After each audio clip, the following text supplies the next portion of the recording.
This was one of the few times where I felt like God spoke to me and he said, "So you failed and nothing has changed." I'm JJ Heller. And I'm Dave Heller. And this is Instrumental. In every episode, we explore the instrumental moments that made our guest who they are today. We hope our conversation reminds you that every second matters because none of us knows which moment will be the one that changes everything. Big love happens in the small moments.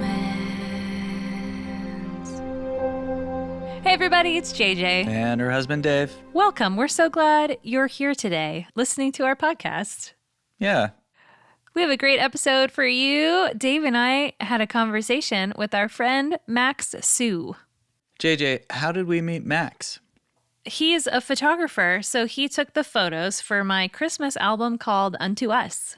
I really like those photos. They're really nice. He did a great job. He's actually also a filmmaker.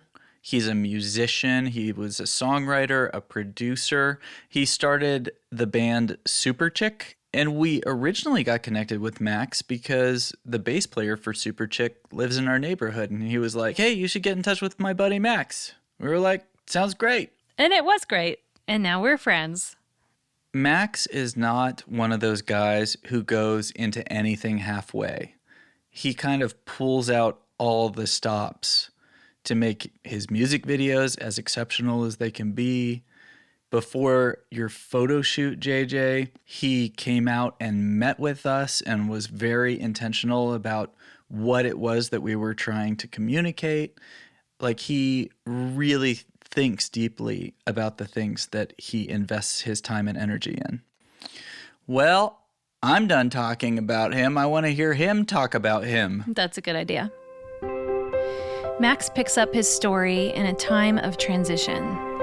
As he found himself trying to figure out the next steps in his music career, he began to reflect on what he wanted to share with the world and what message was already resonating with the audience he was serving. Here's Max.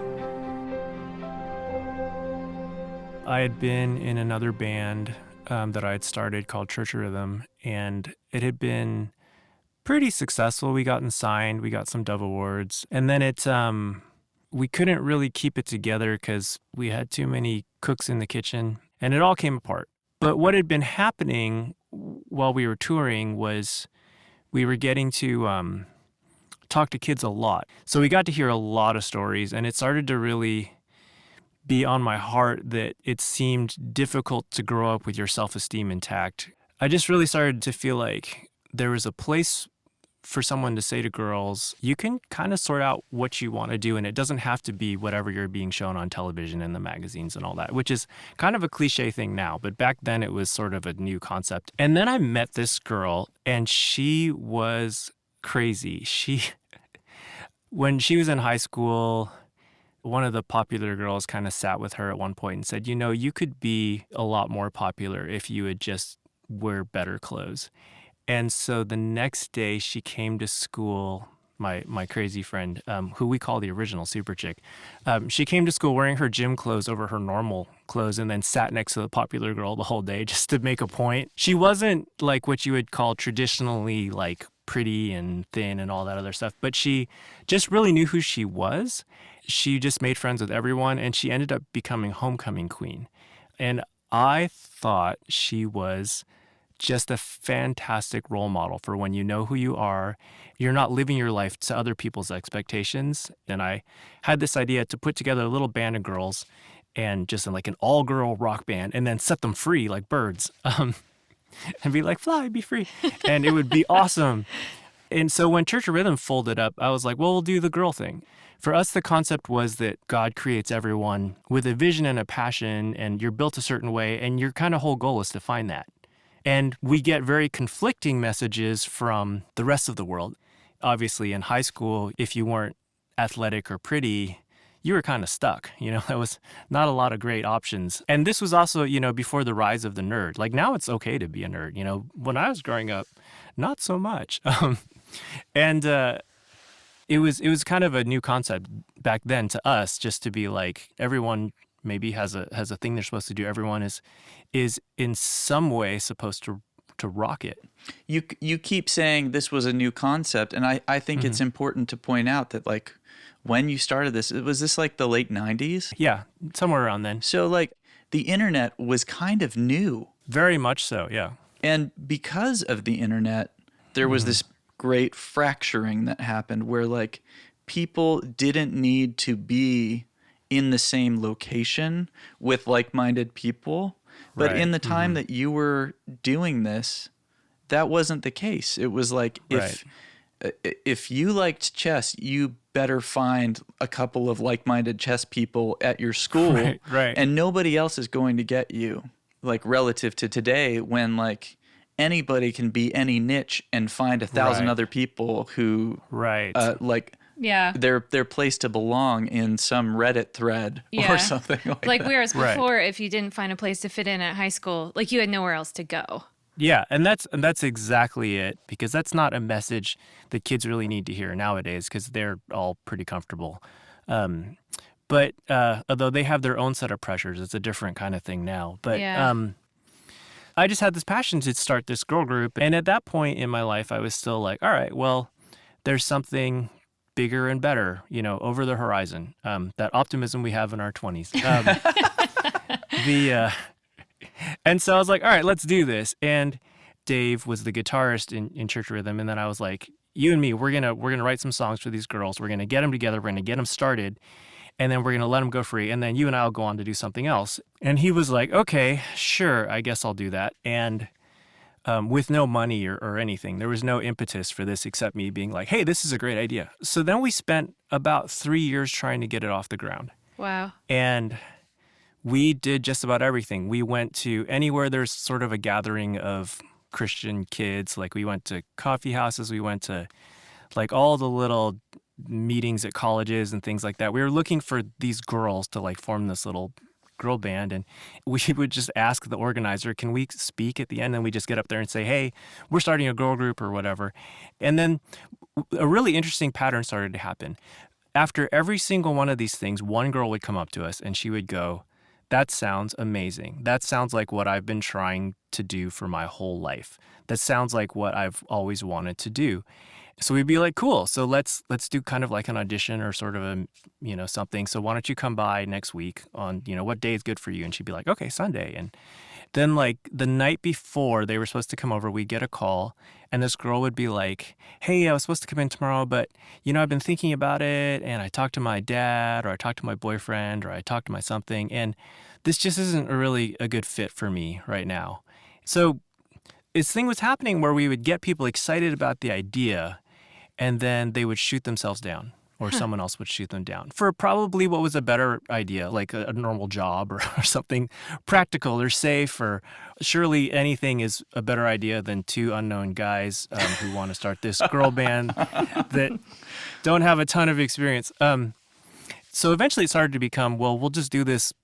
If we can't do all girls, we'll just do it with whoever we know. There was a point right around year 3 where I remember we were working out because we weren't all that busy because all we were doing was making this record that we'd been working on for 3 years. So we were working out and I remember thinking, this isn't going to go. I'm wasting my time. Like 3 years with nothing. We have nothing to show really at the end of 3 years. And for me, the hardest part was not only have I wasted my time, but I've wasted Dave's time.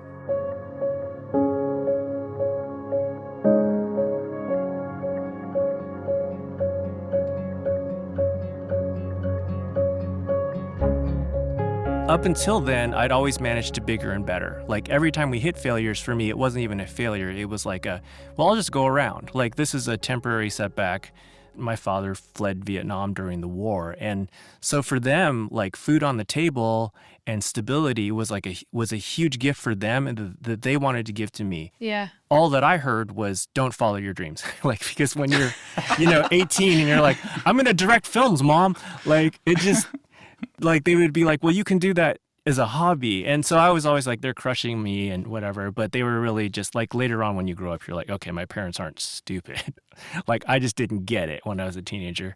So I'm sitting here going, the thing has happened that my parents told me would happen. Like I have failed and I can't feed anyone and I've let my friend down. And it's not that I can pick up the phone and talk to God like some people can. I just mostly talk and then and hope that it's going out there somewhere. But this was one of the few times where I felt like God spoke to me and he said, so you failed and nothing has changed. My thinking was, if I failed, this like hole would open up underneath me and I would be like booted somewhere else, like some sort of horrible game show, where it's just like, I have failed and that's It's it. like Willy Wonka's Chocolate Factory. Yeah, something awful would happen. I was like, well, if I'm not that successful young guy, then I must be nobody. And then what happens to nobodies is they fall into a black hole. Like that was just like, I didn't realize I was thinking all that because until it happened. And then I realized that was the pressure that was driving me forward. To achieve was to exist in my mind. And then suddenly I lost that. And then I felt like in that moment, God was like, look, you failed in your mind. You're a nothing. And there's no reason for you to exist. There's no reason for anyone to love you. There's no reason for anyone to care about you because you aren't any of these things that you thought you were. And God was like, and life goes on and we go on and my love for you doesn't change. And for me, that was like, oh, wow. Like there's that kind of freedom. We can screw up. Really? Like that was a new concept for me because that was so performance driven. And when I released it and I was just like, all right, well, that sucks. It didn't work. I can't do it. Of course, then things started to happen and we got booked for a show in Wisconsin. It was the first Life Fest. We don't have all girls. We had these two sisters that had been willing to do it from Ohio that we'd met, Melissa and Trisha. And I was like, I just have to fill the rest of the band. So I just called every people I knew and I was like, we're happy to play any time in the festival, just hopefully not across from DC Talk or the Supertones or the Newsboys. Like that was the kind of the big thing at that point. They were like, sure, whatever. And then we had all these signs that were kind of promoting us and we had these golf carts that we decked out and all this stuff we were going to do. And we get there and we look at the schedule and we were across from the Supertones. There's no way we were going to be playing to 5 people, And so I went and talked to the organizer and so I was like, is there any other slot that we can have? And he's like, man, this thing is booked. There's no other slots, right? And so then I said, well, there's nothing on this stage after DC Talk. And he was like, well, okay, if you want to play after everything's over, then sure. Now we're in a new slot and it's like a 3-day festival, but they have this like whole like brochure, like a whole big newspaper looking brochure and everything. And it's got us in the wrong time and whatever. And so I was like, now I have to let everyone know that like we were playing at a different time. So we really went all out. And so we were walking around with bullhorns and being like, hey, what time does Superchick play? And we just worked it because we had a whole extra day to work it because we got there a day early. We were asking like the MCs to like announce that there was a time change. And I remember it had gotten to the point, and we actually had a girl who she did marketing for Pepsi or something like that. And for some reason we connected her and then she decided to adopt us. And there was a point I remember on the second day where she talked to one of the main stage MCs. She said, we need to let people know that Superchick is playing at whatever time. And the guy turned to her, he said, does anyone not know that Superchick is playing? Because we had done so much work and we're sound checked and we're on this stage that's like not the main stage, but it's a good size, there's room for a couple thousand people. And we're just waiting for DC Talk to get done. And we're just sitting there going, I don't know if anyone's coming to this, because the festival's technically over after DC Talk is done. I don't know who's going to come. It might be 50 people. It might be 5. And then DC Talk gets done and we start to see like a trickle of kids coming in. And we're just like, okay, there's some. And then like there starts to be more and more. And then it started to be like kids kind of running in. And then we were like, well, this is getting interesting. And then I remember hearing security. I remember this guy, he was on his walkie-talkie. He was like, I'm going to need more security. And he was like, I need everyone. And the whole place filled up. We had like maybe 2,000, maybe 3,000 kids. Wow. And it was crazy.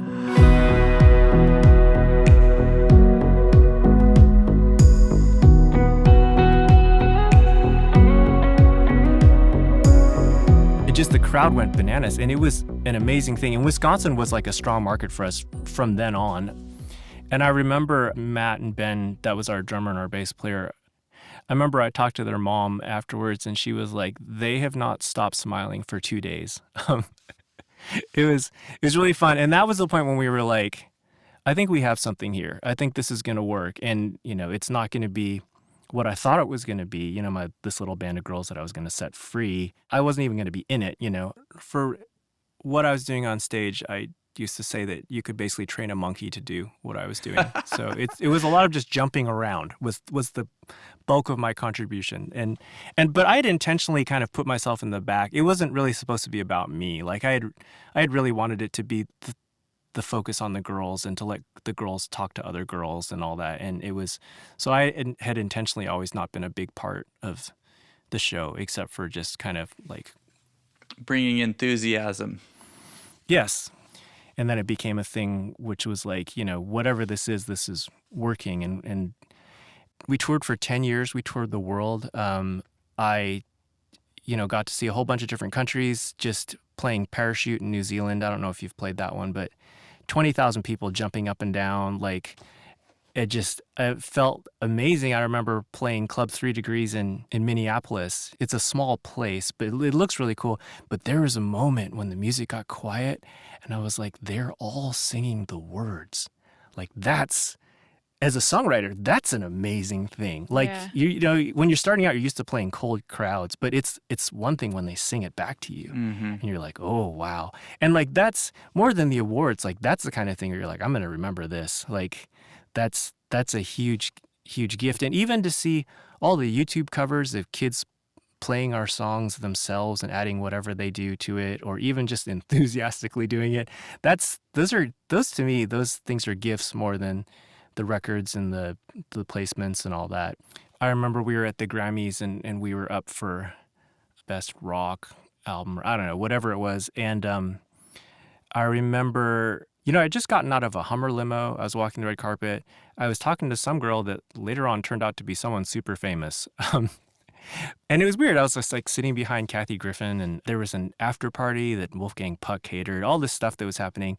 And I remember by that point in my career, my heart had kind of hardened from that excitement where everything is possible to that thing where you're just like, it's not going to happen, because so much they've dangled that carrot in front of you and you're like, oh, this will be the next thing. And then it doesn't happen the way that you thought it would or the way it was promised. And then your heart becomes disappointed. So eventually you start to you develop this kind of shell. And I remember being there being like, well, I don't even know why I'm here. Toby's going to win, And of course Toby won, which, good for him. And I do mean that. And I just remember thinking later, I really missed an opportunity to enjoy that. Like, my takeaway from that was I didn't win a Grammy. And in reality, like when I look back, like I have a little medallion from that. They give you a medallion. And I went to the Grammys. I walked the carpet. Like, I talked to famous people. I was hanging out with Flight of the Conchords before they were Flight of the Conchords.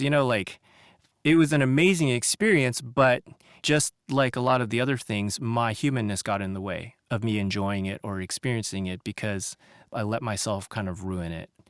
It's always a matter of how we contextualize success. When you're continually moving your goalpost, you don't celebrate, you don't build a little thing of rocks that says, we came here, we did this, God met us here. You can always sit there and go, oh, well, I didn't win a Grammy. Or you could just sit there and go, I got to go to the Grammys. And it brings back to something that I had heard when I talked to another really successful producer who I won't use his name because I don't want to butcher his statement. But he had said that for him, he was telling a friend of his that if he can just make music that he's proud of, then that's enough for him.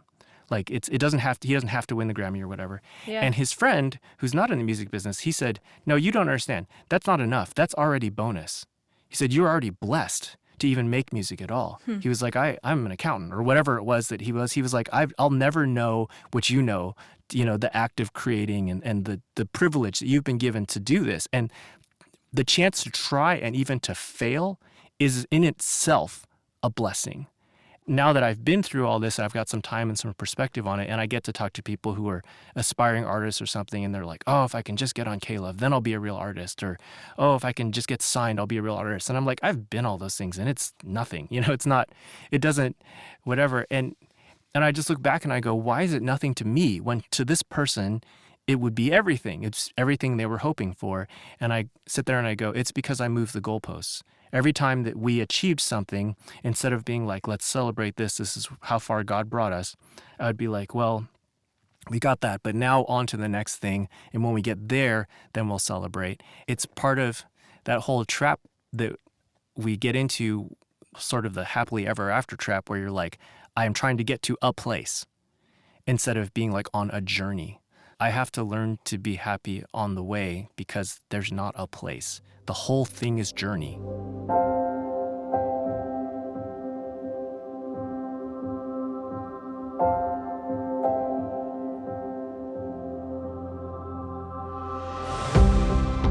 So my wife worked in the marketing department at the label, and she tells me that we sold about 1 million records in aggregate, which they don't give you a plaque for that. But my wife made one for me because she's like super nice. Sweet. Awesome.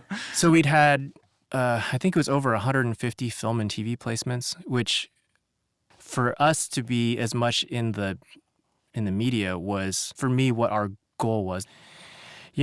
They flew me out to write for the second Legally Blonde movie, and all those kinds of things were huge, huge deals. Like there was a point where if there was a teenage girl thing in it, then we had a song in there. I think maybe the last 4 years or so, I was just full-time in the studio. I was working 7 days a week, 14 hours a day, like through holidays, and I got some of my best work done on Christmas days because nobody called me. Wow. So, I've got some good remixes I banged out on Christmas. And it was just my life. Like my entire life was work. I had a work balance. Success is a trap in its own way. And because it was so successful, I was like, well, this is what I'm supposed to be doing. People are telling me it's successful, and because we're winning awards and there's money coming in, this is a healthy choice for me, is to just keep feeding this machine. I started to have less and less friends, and the girl that I'd been dating for a while, eventually she realized that like I was never going to get around to marrying her because there was always something else on fire that had to be worked on, because it was like, oh, well, the single has to be in by whatever. And so I couldn't think about anything but work. And so she gave up and left. And then one day I woke up and I had this pain in my mouth, and it started to get more and more urgent. And then it got to the point where I was throwing up from pain, which was a new experience for me. Like I was in so much pain, my body was just vomiting for no reason whatsoever except pain. And it was just this pain in the back of my mouth, and I couldn't understand it. And I remember curled around my toilet. I called this girl that I'd been dating, and she'd broken up with me. And I was like, hey, can you take me to the hospital? I think I need to go to the hospital. And I don't go to the hospital like unless like an arm is visibly hanging off. Like, so I hadn't maybe been since college, and she said, sadly, I can't take you to the hospital because that's the whole point of us breaking up is, I can't just keep supporting you without you putting anything back into this. And I was like, okay, that's fair. That's fair. And so then I was just lying there being like, I can't drive. Like I'm in too much pain to drive. I'm in too much pain to walk. Like I'm just totally alone by myself. And I realized in that moment that I had kind of this flash forward where I was like, I'm going to die this way. Maybe not today, but sometime in the future, this is how I die, by myself.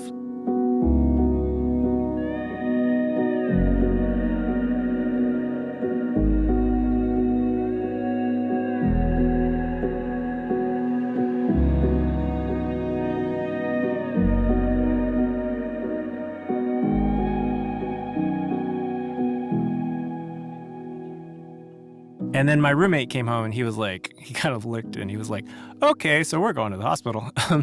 And it turned out that I needed a root canal, which I'm also afraid of dentists. But after that happened, I realized I needed to make some changes. I had to start preparing for the next phase of my life. People need you to be a human being, not like a human, doing, even as successful as you are. I ended up marrying the girl from the label. We've been together for, I think, 15 years now, so it worked out pretty well. The answer to things is not in career success. Like I thought it was, but it wasn't. Like that's a road you go down, but it's not the end all. Otherwise, you end up dying alone, curled around your toilet. What happened when you found out about Chase? That Chase was we'd gone through a few drummers, and he was at that point, our most recent one. Young guy, he was 26 or 25 at the time, just in remarkable shape, just young, super healthy, just really athletic, and just a wonderful guy, great spirit, great heart. Most of my life, I'd run into problems and I would be like, I can think my way around this. I can figure this out. And it's not that I'm smarter than everyone or that I'm more talented than everyone. I just don't go home until it's done. And so I was used to being able to control my world by outworking it. And then one day Chase was like, hey, I have to tell you guys I have cancer. And I was still young enough that like, you're like, okay, whatever. Like nobody dies of anything when you're like, at some point you're always just like, we'll work this out. And my dad had cancer and had gotten over it and everything. And so I was like, okay, we'll work through this. Like, what do we need to do? As long as I have a plan, like I'm good. Well, I wasn't on the road at that time. I was in the studio and they were touring without me. And so like your brain starts going in those, when you're the logistics guy, you're just like, okay, so how many shows do we need to cover? How long is he going to be out? Where's he going? Does he need a plane ticket? You think those things because they're easier to think with your head than with your heart. Like you don't start thinking, oh no, you just start thinking, all right, let's get it in motion. I can solve this. Because touring is a continual set of problems. Like I'm sure you're just every day you're just like, well, what's broken today? And the story isn't really super long because he went home to Kansas City, went into the hospital.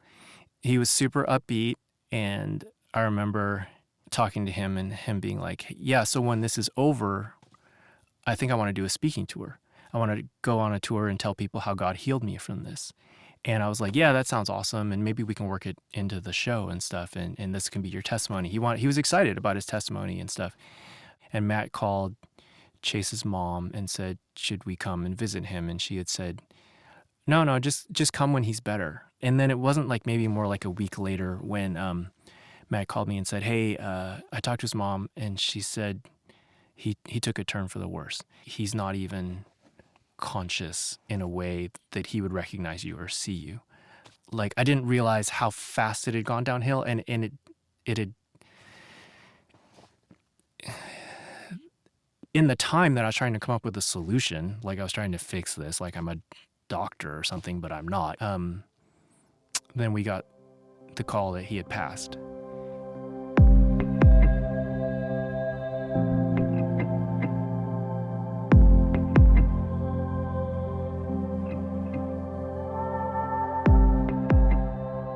Instead of a funeral, it was kind of a celebration of his life. And so we played for that musically. And I remember walking on stage and there was a big screen and it had pictures of Chase on it. And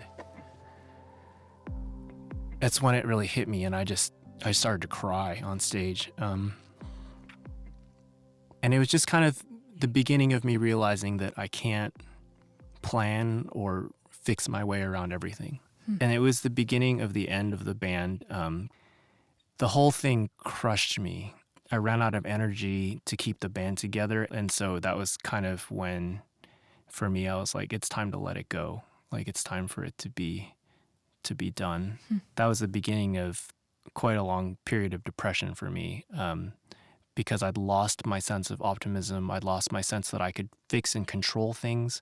I'd lost my sense of we're on an upward trajectory, and I couldn't even write. Like I couldn't, and in fact, I haven't written since then. The studio for a long time was like, when your kid dies and then you don't touch their room after they died, and then you go in there and you're like, all the stuff's still here, like all their little soccer trophies and stuff.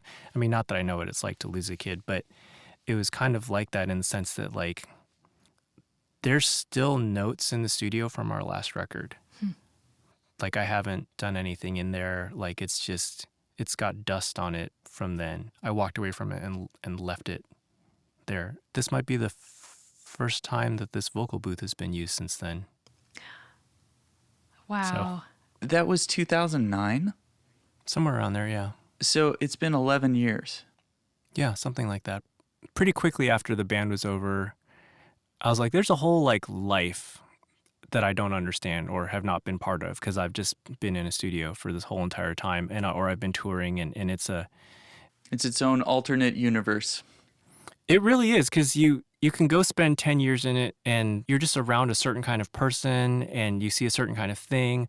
And then like you pop out every now and then and, oh, some of your friends got married. And then you're like, oh, that's interesting. And then you pop back into your world and you pop back out later and they're like, oh, they had kids. And then, you pop back out later. It's like, oh, they got divorced. And then my friend lost all his hair. And like this whole time you've been in this touring bubble. And then you're just like, what in the world? Like life went on for other people, but not for me. Like you're sort of stuck in this juvenile existence of touring where you're not responsible for yourself because, there's always people to help you with things. And so then I was like, I have to figure out what the rest of this living thing is all about, like normal things. And so I was like, well, I'm just going to retire and be like a normal person. And so I tried to just live without like a purpose or a function. And that went really badly. I ended up watching a lot of television and eating a lot of chips while I was doing it. And so after a month or two of that, I told my wife, I said, I've got to do something here because I'm not good without a purpose. Yeah. And I'm just sitting here getting fat watching television.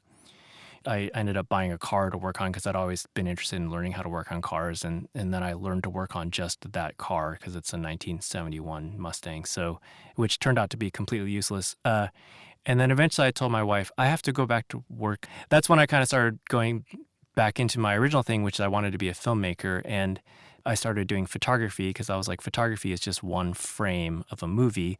That became its own successful trap too, because then I suddenly was doing a lot of photography and not that much filmmaking.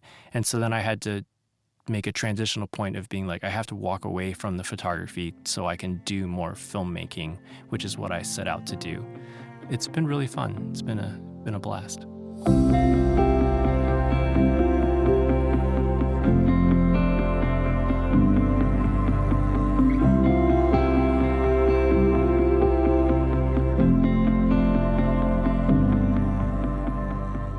Life is terrifying.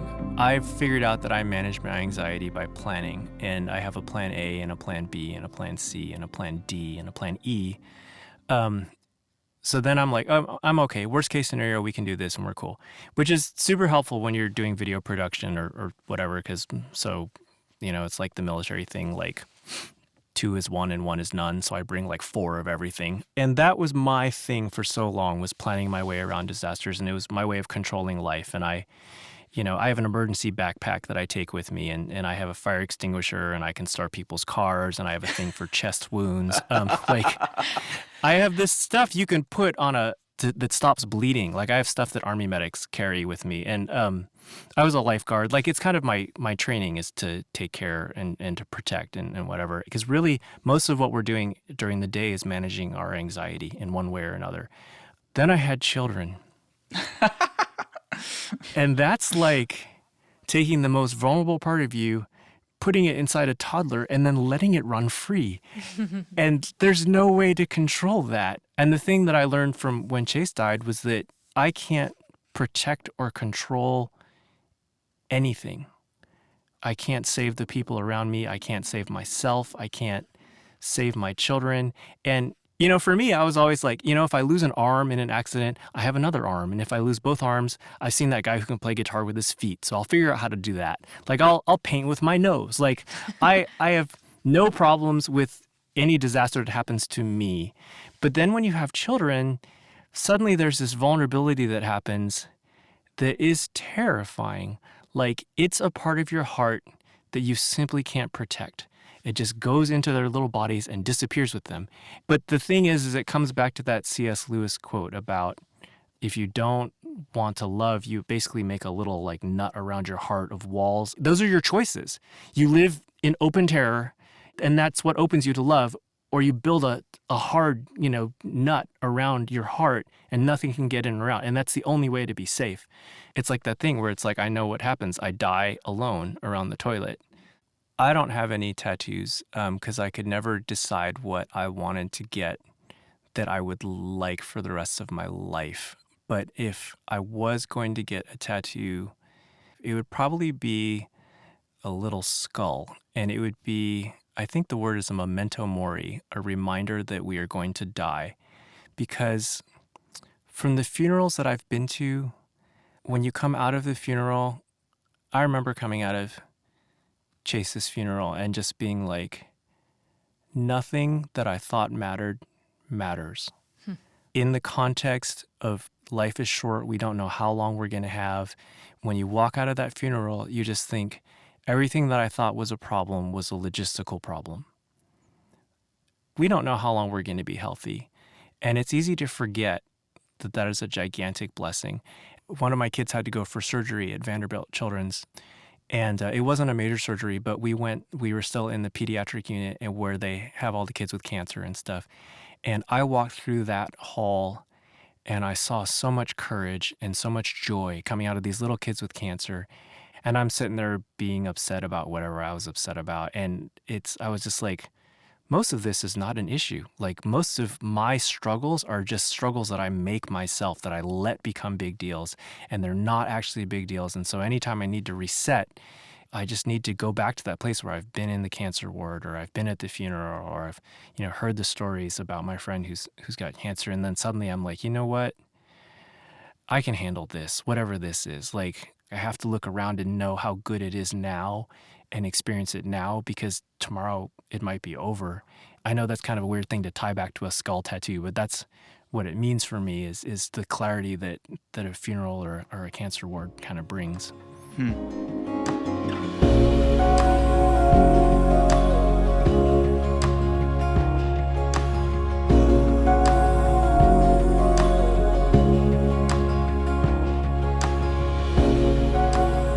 My life right now, if I described it to me as a child or as a teenager, let's say, I would be like, this is ideal. I mean, like I've been doing a lot of fashion work lately. So most of what I'm doing is I'm shooting models. We're making music videos and whatever. And if I went back and told teenage me, this is what your future will be like, teenage me would be like, that rules. But the truth of it is that doesn't fill the hole. Most of my life, I was very purpose-driven. It was about communicating some truths and some things that I believed in. And JJ, you've had these stories. Someone eventually tells you, "Hey, I was going to kill myself," and your song came on, and then I can see you nodding. Yeah, you've had that experience. And that kind of thing. When you're young, you just think, "I'll spend my whole life doing this for one story like that." When you start out, you think, "That's why I'm doing this, is to save people." When you get older, you start to realize, I didn't have anything to do with that. I was just lucky to be in the room when God worked. And that's our blessing. When we step forward, it's not that we bless people. It's just that we get to be part of the blessing. It's like coming to grips with like who I really am and changing my equation from, trying to be someone of significance and to just being not a jerk, like, just growing up with, with a pastor dad and everything. My sense of Christianity very early on was sort of about, I don't want to use the word judgment, but it was a very performance-based thing. After you're saved, then you do this thing and you do that thing and you do this thing, and that's what being a good Christian is. And it kind of set for me I was just sort of always on a treadmill, and I always felt like I was not up to par. When I was growing up, I thought so much of what Christianity was me doing the right things to get to God. And the thing that's borne out over my life fairly frequently, and remarkably so, is that God has been coming to me. He keeps finding me. And that's pretty amazing.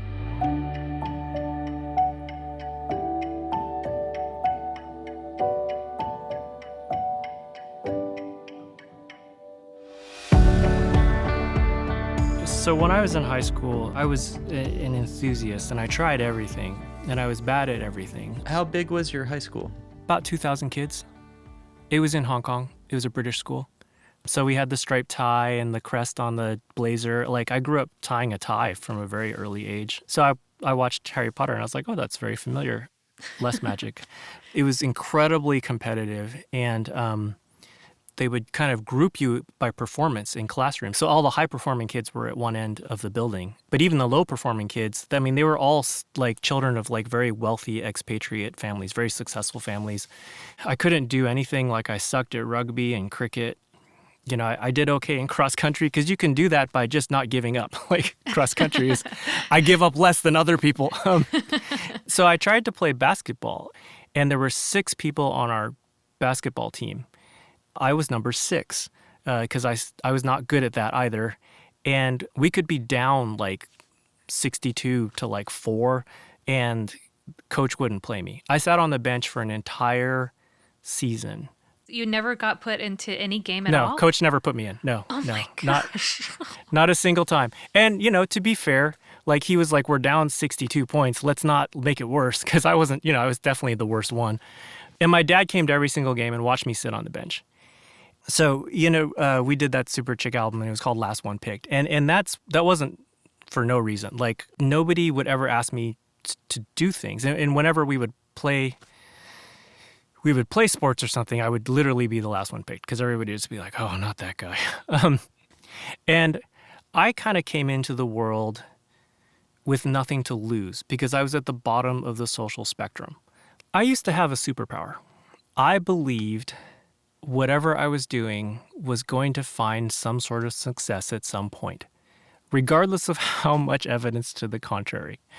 I always felt like things were possible. Change was possible. Well, not only that change was possible, but that I was an agent of change, that I was going to change the world around me, that was like sort of my reason to exist. Our newspaper used to have this programming competition, and you had to write code back when we wrote code, and it was open to anybody. They would publish kind of what your program did, and then there was a winner like every week. And I remember I wanted to do this thing.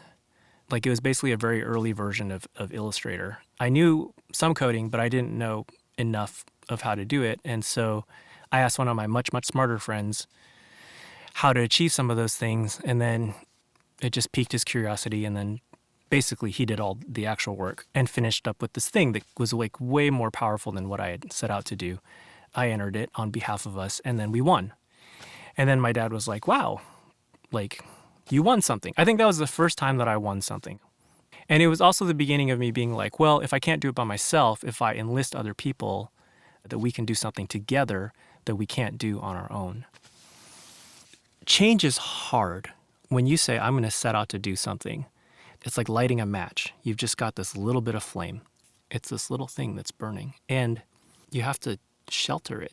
Because as soon as you strike that match, you have this wind that comes and says, it probably won't work out the way you want it to work out. It's easier to not try. You know, that superpower, which we could really just call it faith. It kind of gets you through those things. And eventually I figured out that we climb that mountain not because there's something at the top of the mountain, but because we're meant to be mountain climbers. And that it's not about a single moment. It's not about a catalytic moment. It's the daily journey. You know, for me, it's like I don't climb the mountain because of what's there, because I've learned there's nothing there, but I climb the mountain because I think I was supposed to be a mountain climber.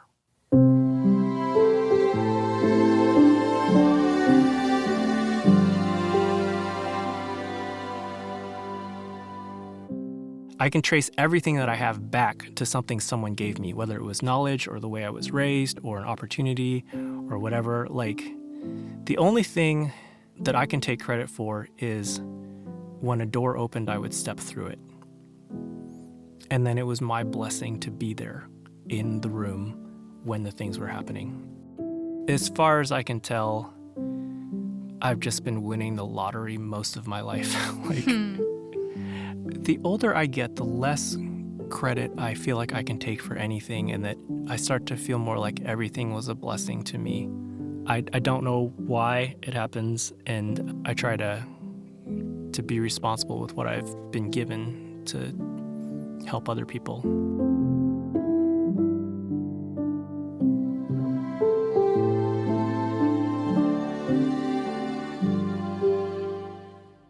know who Max reminds me of?